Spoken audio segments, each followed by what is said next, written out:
Special attack.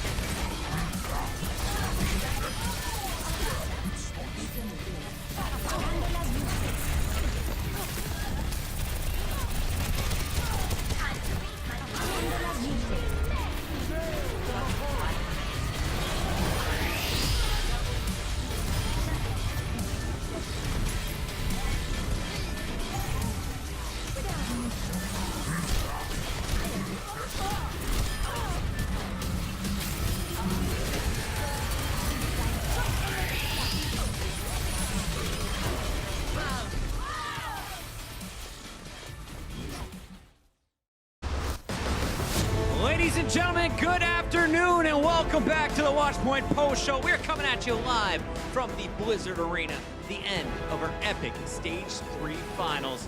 Hello everybody, I'm your host Chris Puckett and I'm joined at the desk by the whole team. A fantastic day, and you said it, we were going to a Game 7, we got it tonight. Zoe, Brendan, Sideshow, what do you think of the day? Oh man, it was everything we wanted and then some. What a fantastic match to end this stage. All right, Bren, now we started off the playoffs with some confetti. You picked the Shanghai Dragons tonight, so we just got to close out Watchpoint with a little more. Congratulations. You saw it from the get-go. Why were you so confident with Shanghai today? Firstly, the map pool. Honestly, if I'm going to be serious for the first time in my life, You the look map pool very suited serious. them. I feel like Yeah, I can really take you serious This was right now. Shanghai's stage to really take it all the way to the distance. They've now beaten the top 3 teams in the league. They've beaten New York, they've beaten the Titans, and now they've beaten the Shock. Is it now time to say, are the Shanghai Dragons, are they the best team in the world? I haven't listened to anything you've said. We'll get to that in just a bit. For now, we got to take a look back at how we got here. It all started hot for Shanghai with a big gamble coming out of the San Francisco Shock. They played 3 players in the starting lineup that haven't seen stage time since February and April. It went in favor of Shanghai, but a pretty close first match. Incredibly close first map, and this is where I think coming out of this match, when people look at it with the benefit of hindsight, they'll be asking big questions about the roster fielded at the beginning here. But I would be of the opinion that this was a reasonable gamble to take. So would I. And I also think it's a fallacy to assume that San Francisco would have won with their normal roster. It was a big gamble. You can argue against it, but I don't think it hurt the outcome of the match as a whole. Yeah. If anything, it was quite a safe gamble to make, realistically, as well, given how bad the Shanghai Dragons have been on the hybrid maps, which was the next map. You know, if it doesn't pay off, you get the map pick. It suddenly plays. And then you got Numbani. Yes, well, unfortunately that... Sure, yeah, but that's Numbani's big. probably going to come up at some point during the series anyway, if it does go to 7, because obviously there's a whole different type of hybrid map. But this was where it looked like Shanghai Dragons were running away with it. Yeah, and partially of that was because Youngjin, he popped off on that Doomfist, that's so much work. And also Luffy and Koma once again really stepped it up. It's something I complimented them at yesterday, but today Koma once more getting away with necromancy, right? As we talked about it yesterday. No, he got, it's a great phrase, isn't it? No, but he got away with so many great rests, and he almost broke his own rest record this stage, which is currently at 12 rests per map. Wow. It's quite a lot. That shouldn't happen. 12 rests in a single map. This one around 11, I believe we were keeping track in the back. And looking at Youngjin, we mentioned his Doomfist. I feel like it was the perfect counter to not only Rascal on the Batiste, but he was hitting so many tanks. Yeah, and Youngjin is really the glue that holds the style of the Shanghai Dragons together, because he plays so many different heroes. Diem and Ding are definitely the point of your spear, but the shaft of the spear, I don't know where I'm going with this analogy, is certainly Youngjin. He's the person that holds it all together. But the San Francisco Shock undeniably adapted as the series went on. Yeah. And, I mean, the way that the stage playoffs are, you only meet this team once. If they'd met them another time, perhaps they would have got the better end of them the second time around. But this is just the strength of the Shanghai Dragons style, is that they are going to catch you unawares and force you to play their game. That was so big from Choi Hyobin. Drops the bomb down to keep Shock in it. But it was the Shanghai Dragons that looked stronger in our first 3 maps. They had all the momentum. Absolutely. And at that point, it becomes worrying, right? Because once the Shanghai Dragons have got up such a head of steam, what were the Shock going to be able to do? It comes down so much to that veteran presence of the leaders on the team, like Sinatra, to rally people behind. And we saw many more flavors from the Shock in the later maps, and they also had the choice of picking the maps. I mean, they started like showing us a little bit more versatility already on Horizon, for example. Yeah. I just felt like the switches came a little too late, to the point where when Sinatra finally switched onto the Zarya, it took him forever to get his graph up, so they didn't really have the all-stay required to win the team fights. I love that confetti is still falling behind That's you. right. Now, we talked a lot about the DPS players in this matchup, but Zoe, we gotta highlight the back line. Let's talk about the Shanghai Stars. Yeah, absolutely. So Luffy, I have been hyping it up yesterday. I've been doing it this morning, and I would just continue right now. So let's take a look at the numbers and see how he fared in this match. Again, absolute insane. This is only for the first 3 maps. Look at the amount of enemies he actually got to sleep, as well as the biotic grenade kills. And that is an Ana which is going up against Choi Hyobin, all right? Against a diva extraordinaire and against a usually very solid tank line, which is usually blocking these kind of shenanigans from the Ana. But because Youngjin and Ding and Diem spread so much chaos and managed to really take that whole front line apart, he was just able to hit all these crucial abilities. Yeah, and I also want to point out that I thought the counter to this would just be to go really hard onto Luffy, but we saw we saw Shock try and do that a lot throughout the series, but the peel was sublime from Shanghai. They were keeping him alive, Coma popping Valk for the extra healing, body blocking, trying to peel people away. I mean, it was a real coordinated display, not just individual talent from Shanghai. Everyone was so good today. It was Shanghai jumping out to a 3-0 lead, and that put them on match point. But the Shock weren't going down without a fight, as we show you here, as we take a look back at Havana. This is where things started to turn back in SF's favor. Yeah, and this is where my narrative for Choi Hyobin being #1 MVP candidate started to come to life, because his hog was freakishly good. It was. It's he's in the club actually for sure. unbelievable. I could not believe it. Which club But is that? The Big Hookers Club. Yeah. Oh, okay, there we go. The guy can do it all. Like, the guy can do it all. On the Roadhog, he was denying. I mean, I love the Roadhog pick. It generally fits with what the Shock are running when you got Super on the Orisa, but that's the hook. You can hook Ding out of a lot of these barrages, what their bread and butter is of the Shanghai Dragons composition. It just allows you a lot more damage as well, shield pressure, but he was just a fun. I mean, just look at this stuff.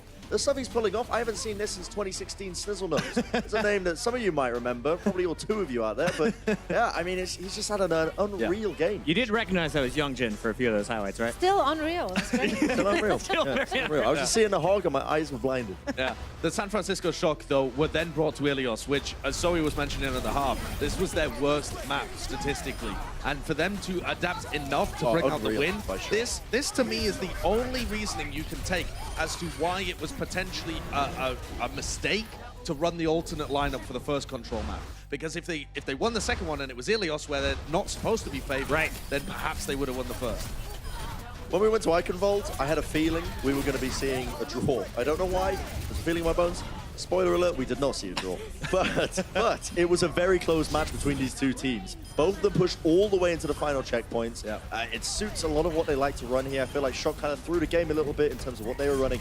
But in the end, it was the... Are you referring to that Reaper at the very end? Because at this point, I feel like that is their point C defense strat. Yeah, Sinatra has been literally doing this like 4 times in a row now. I think really the problem with point C was just that DM got that crazy hack onto top and denied the soundbar. You can't really plan around that, but they still came up with a really clutch play. That set up everything on Dorado. And obviously, the Shanghai Dragons were going to take them there. You don't want to go Gibraltar, where Shock are undefeated, and it was a slugfest. But can we call this out? Really 3:35 on the clock after you capture point A. Yep. They didn't get around the corner. No, and that is crazy to me. And honestly, I think so much of it was DM. Yep. They were hyping him up at the end, you know, the rest of the team. And DM just applies so much pressure. You have to send 2 people to go and shut him down and jump all the way to the back of the Dragons, otherwise he's going to kill you. Yeah. This section, though, of Dorado is brutal if you're playing against a Widowmaker player, because your sight lines are absurd. You have so many angles you can take. You have so many escape routes. Like, Sinatra has to play aggressive angles like this, even though he knows he's going to get jumped, just stand a chance of trying to push out DM in these fights. And it's so risky for Shock to try and push this one out, but you got to just try and shut down DM, which didn't end up happening. He created so much space for Ding to just be absolutely popping off the barrages. Another thing that I want to bring up as well when you get down to it is that the Shanghai Dragons could have so easily crumbled on that final map. They were staring a reverse sweep in the face. They're perennial, I don't want to say perennial chokers, but the core of this team have missed out on championships before because of issues like that where they take the lead and end up getting reverse swept. But they kept that mentality all the way through to the end. Were able to come clutch when it really mattered. I can't believe Ding on Pharah today, especially the barrages. His team covers him, yes, but he knows exactly when to pull that trigger. 58 total barrage kills over the course of their 7 maps. But it's time to take a look at who is named our player of the match, presented by Omen by HP. So many great players today, but our Shanghai Dragon that is going to take the honors is got to be Ding, popping off from the very beginning of this battle. Yeah, I mean, this guy is just a freak. I've said he's in the best possible way. He is probably the most mechanically skilled fire player I've ever seen in the Overwatch League. Yeah. The teamwork that he fits so nicely in with the rest of the Shanghai Dragons, sublime. The barrages is never a wasted moment. From his aim, from his movement, his cooldown usage, it's all on point. And I mean, statistically, he's just, again, phenomenal. It's absolutely insane. The amount of efficiency he gets out of the barrage kills you see here, 58. The fact that that number is even higher than his deaths is a miracle to me. The thing is, on paper, it should be, quote-unquote, so very easy to shut down a Pharah. And it is for other teams, you see. But because he has the backline he has, and because he has DM as well as Youngjin, like sowing chaos everywhere else, he can go uncontested. And if he is contested, then the rest of the team is uncontested. So they get it done regardless. Thank you so much. Thank you, Brett. Sharing your goods. We love it. On that note, guys, we're going to take a quick commercial break. When we come back, we'll break down all of the action for today, including the best moments. Don't go anywhere. It's the Watchpoint Post Show. Coca-Cola is the official refreshment of the Overwatch League.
And here's a look at our season standings as we wrap up Stage 3. The Titans, you are in, guaranteed for the top 6 at the end of the season. Excel and the Shock are guaranteed to finish top 12. You want to finish in that big 6, though, and if you get in the top 12, you got a chance of playing in Philadelphia for the big prize money at the end of the season.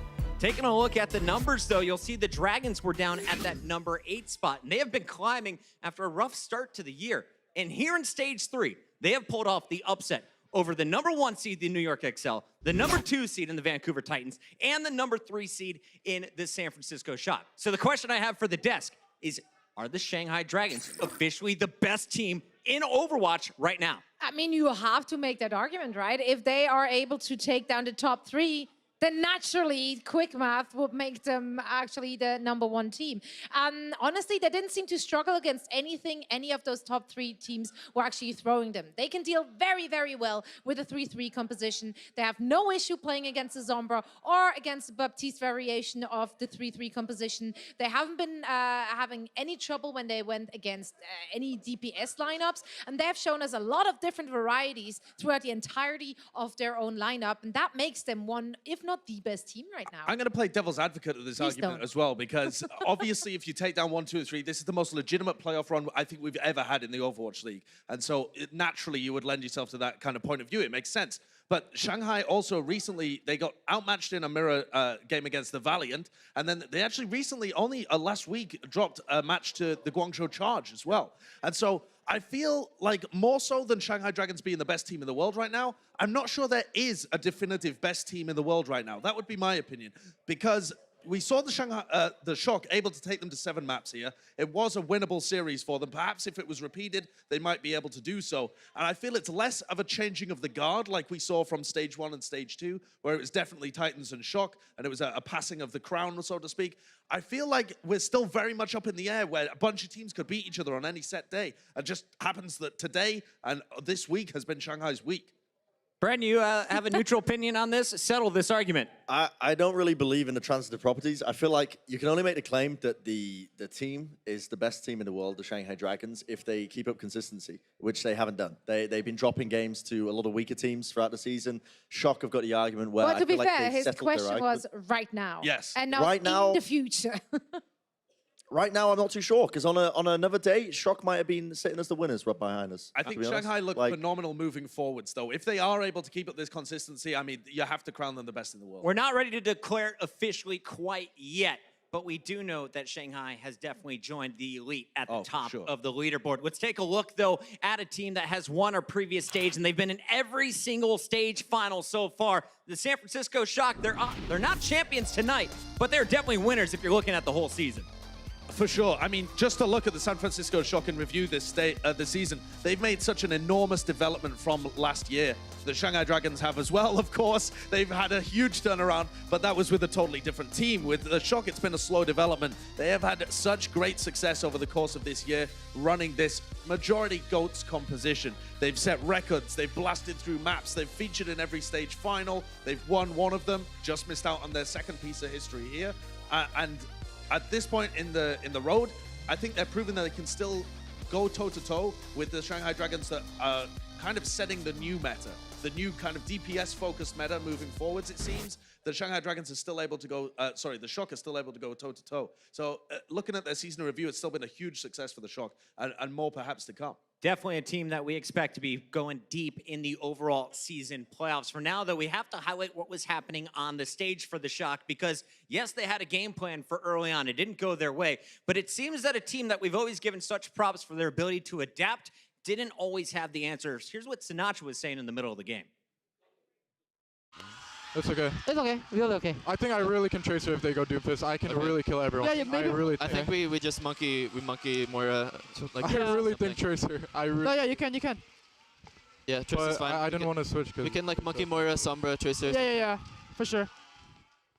All right, so we heard answers you can, you shouldn't. At the end, it looked like Rascal pulled out the Tracer for a minute there. Sinatra pulled it out later in the series. Should he have pulled it out earlier? And who is that decision maker in the future for the Shock if we want to see our star Tracer from 2018 returning back to that form in 2019? See, the thing is, when we're listening into comms or talking about the game, which is in the past, it's so easy to say, oh, well, that wouldn't have worked at that point, or maybe they should have made that switch. Like, in the moment, it's a completely different scenario. So who knows, right? Maybe he would have completely popped off and saved the day for them, or maybe not. It's really hard to say. But he is definitely still very much up there. Just because they lost this stage final, that doesn't make them any worse of a team, honestly. And he's still such a incredibly skilled, top-notch player. I think it's the most important quality you can have as a team is having trust in your teammates, honestly, to be able to just switch to a role to try and pop off on something. Maybe, you know, Sinatra, this was his signature hero, was the Tracer, right? And it's very important that the top teams, I think, as well, sometimes they will throw out strategies that they might not have practiced for, but they've got to have faith in your teammates. You've got to have faith that your teamwork and your adaptability is going to be able to carry you towards wins. Listening to that comms, though, the thing that steps out to me is that the San Francisco Shock, normally one of the most well-coached, well-prepared teams in the entirety of our league, was being forced to improvise and adapt on the fly. Right. Because Shanghai are just that good, and they make you play their game, and you can't play your own. I love that comment right there. We have to take a look back at our pre-playoffs predictions here. Everybody filled out their bracket, and there were some people high on some teams that didn't make it to Sunday. Let's take a look at our leaderboard. We have Zoe with 2 total correct picks. Sideshow, a power 3 from the quarterfinals. And Mr. Bren coming out on top. Mr. Worst Predictions for all 2019, showing off here Actually, with 4 correct picks. Recently, one of our producers added up all of my predictions, and I found that I am currently doing the best in stage 3. He only told Just you for that. this Oh, stage. stage 3. That's Just great. for this So stage. 1 out of your 3, you're killing It's it. actually kind of freakishly good. I don't mean to brag, but I'm dominating. Well, Brent, we are here to help you celebrate. Congratulations on your playoff predictions. No, it's not Guys. Cook, buddy. Oh, sorry, Zoe. That's you hit me another again. one Great. straight at Zoe. My fault, fam. Anyway, bullied on this test. can we take a look? It was a great bracket, Brent. I'm very proud of you. Unfortunately, Malik was hosting on Thursday, so you guys never got a chance to see my bracket. What? As Yeah? you can What do you tell, mean? You I didn't had a have- feeling this is how Yeah, the show sure. worked Get- out. We had get out of Shanghai with here. the upset, Shanghai with the upset, know, where's and the Shanghai timestamp? with the upset, the perfect bracket. Yeah. I nailed it, not just the match. I'll believe it but when the I see match it count in as well. writing. You nailed the map count As well, coming in 7. You're a genius. Well done, Shanghai. I'm proud of you guys. But now it's time for the over-the-top moments. It's the best of the best after the break. The Overwatch League is powered by Intel. Game, record, stream without compromise on Intel Core i7. And by Omen by HP, the official PC and display of the Overwatch League.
That's right, we're going to Philly on September 29th, but here on a fantastic Sunday, we got your over-the-top moment. Starting off at number 5, we love his diva, but it was Troy Yeoman's picks on the hook tonight that made it back. Baby!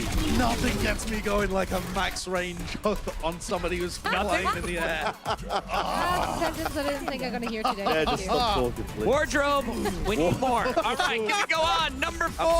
I'm sweating. There it is. That's It's what it Air is, huh? Diem. Hits the ground shot. Oh, yeah, he can also do it in the sky. Well, Yeah, Can't that look was- away, Striker. You can't love look to- away you'll from love these to shots. see it. I mean, this guy has been phenomenal. It's crazy as well that we were having a conversation recently that he wasn't the best Widowmaker in the league when he was up against Happy. Yeah. He reminded us tonight at number 3, it's Architect. He comes in on map number 1, and he actually set a pretty nice tone against Ding, winning some of the early aerial battles. Yeah, looking kind of Yeah. clean. I mean, he hit a couple of really nice barrages, which really helped the team out for a bunch of team fights. However, I mean, yeah, he didn't necessarily outplay Ding, No, I but agree, he I went agree. toe-to-toe at least. Yes, I totally agree. And I think it would have been a mistake for them to try and run this roster the entire time, but it was a nice gamble at the beginning. At number 2, DM EMP into the Ding Barrage, the deadly DPS duo getting the job done. Josh, when you originally said this will be one of the most powerful DPS duos in the league, I questioned it. Tonight, I'm a believer. Yeah, and that's not even DM on his best hero as well. I mean, it works superbly for this composition, but the Widow Pharah combo is just sublime.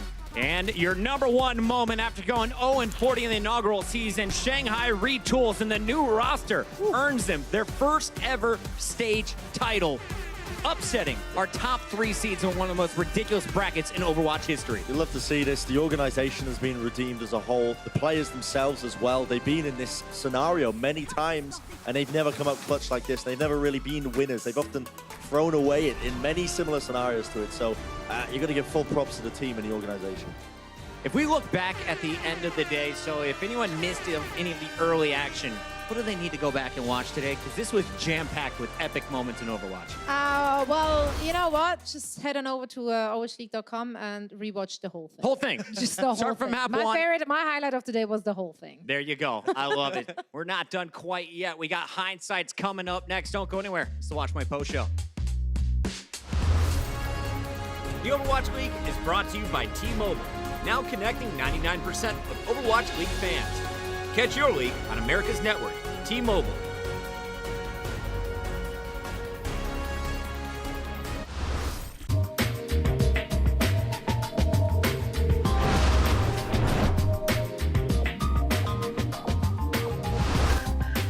Oh, it's even between them. That was a fake. Mangachu's got a mad health advantage. This is the first time we've seen that. There, and that is game. Mangachu is the toilet lord.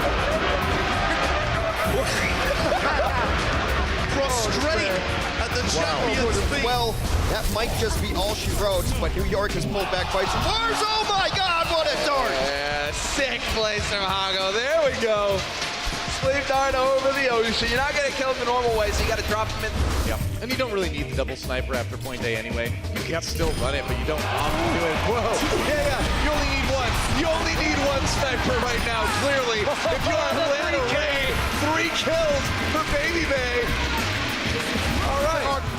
Both going to be going low. Otto uses his own. Stratus is in. He's in. Otto going to be taken down. Puckle goes down. Stratus comes back with a no fist. And he absolutely pops off. Stratus, the madman. They field him on the starting roster. He comes in clutch. Especially they swapped off the Pharah. They could go for the Roadhog. All right, Supercharger, they're just going in with the Mercy, like the Mercy boost plus the Supercharger. That's a ton of damage, but it doesn't matter if DM finds your head. Luffy down as well. DM finds another one. Eliminates Neptuno as well.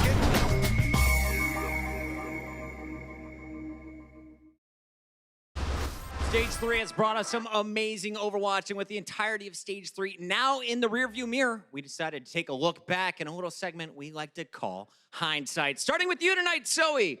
What is your hindsight at the end of Stage 3? You know what? My hindsight is Sombra is a pretty good hero. Dishonesty set apart. You know, if that's what it takes to win a game, then let's all be dishonest together. I love how she mixed it up. I love how she forced teams to actually go for different compositions. 3-3 wouldn't work out against her in every scenario. Sombra's right here! See?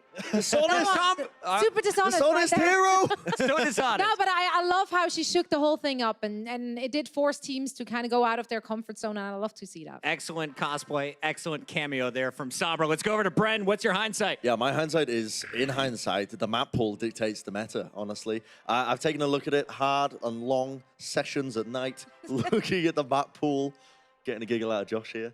And can we pan over to this? No, keep going. You're a professional. We believe you. Yeah, well, no, I believe in myself as well. But I think that the map pool has been dictating a lot of what we're seeing here today. You know, we haven't really seen a patch change moving from stage to stage, but the maps definitely have been showcasing different compositions. So it plays a lot into what we see as the most dominant compositions, but also teams as well at the end of the day. And I think when you see the Shanghai Dragons playing their style and the LA Valiant and the San Francisco Shock as well, it leads me to believe that in hindsight, Overwatch was and always shall be, perfectly balanced as all good things are. I don't know what the quote is. It's some weird comic book. Perfectly balanced as all things should be. Yeah, I There you don't really care about that. Thanos, But 2018.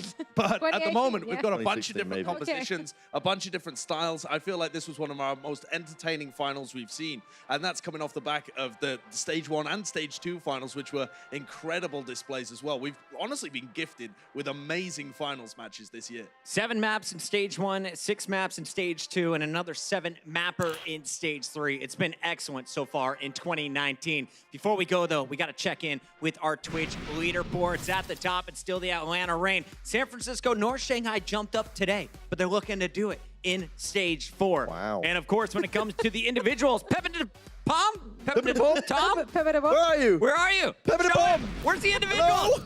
It's There he Pepin to is. Palm in the #1 spot. Or her. I don't know. Mr. Look who's Cobra Bobby! 93 staying Look at who's 13. Bobby in number 6! But the Bobby Oh, coming my in and dropping word. the bits. Blackish Bobby, let's get some games in on stream on Monday. It's going down, There buddy. you We got go. to celebrate that victory.